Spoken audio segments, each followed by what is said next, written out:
நண்பர்களுக்கு வணக்கம். இன்னைக்கு ஒரு முக்கியமான அவசரமான செய்தியை உங்களோட பகிர்ந்து கொள்ளணும்னு நான் நினைக்கிறேன். என்னன்னு கேட்டீங்கன்னா, நம்ம பாம்பன் ராமநாதபுரம் மாவட்டம் பாம்பன் தெற்கு வாடி அப்படின்னு ஒரு ஏரியா இருக்கு. அந்த பகுதியில் நிறுத்தப்பட்டிருந்த ஒரு நாட்டுப்படகு, அதாவது தராத்துன்னு சொல்ற ஒரு நாட்டுப்படகு, அந்த படகை நேற்று இரவுல இருந்து காணல. அதை அந்த படகோட உரிமையாளர் இந்த பகுதியிலேயே எல்லாம் அந்த தீவு முழுவதும் தேடி பார்த்துட்டாரு, கிடைக்கல. அதனால இந்த வீடியோவை பார்க்குற நம்ம மீனவர்கள், மீனவ சொந்தங்கள், உங்களுக்கு தெரிந்து அந்த படகு, அதாவது அந்த படகு எங்கேயாவது நிறுத்தப்பட்டிருந்தாலோ இல்லை அந்த படகை யாராவது பார்த்துருந்தா கூட உடனடியாக நான் இந்த இதில் ஒரு நம்பருக்கு கீழே நம்பர் போடுறேன், டிஸ்கிரிப்ஷனில் நம்பர் போடுறேன். அந்த நம்பருக்கு உடனடியாக கான்டாக்ட் பண்ணுங்க. ஏன்னா அந்த படகுல படகோட ஒரு பக்கம் மெஜோனான்னு ஒரு பக்கம் எழுதியிருக்கு, இன்னொரு பக்கம் மேசாக்னு எழுதியிருக்கு.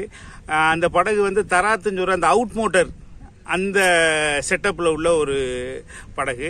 இந்த படகை நம்ம உறவுகள், நம்ம மீனவ சொந்தங்கள் எங்கேயாவது பார்த்தா, கரையோரங்களில் நிறுத்தப்பட்டிருந்ததை பார்த்தா உடனடியாக தகவல் கொடுக்கும்படி உங்களை நான் அன்புடன் கேட்டுக்கொள்கிறேன். நன்றி, வணக்கம்.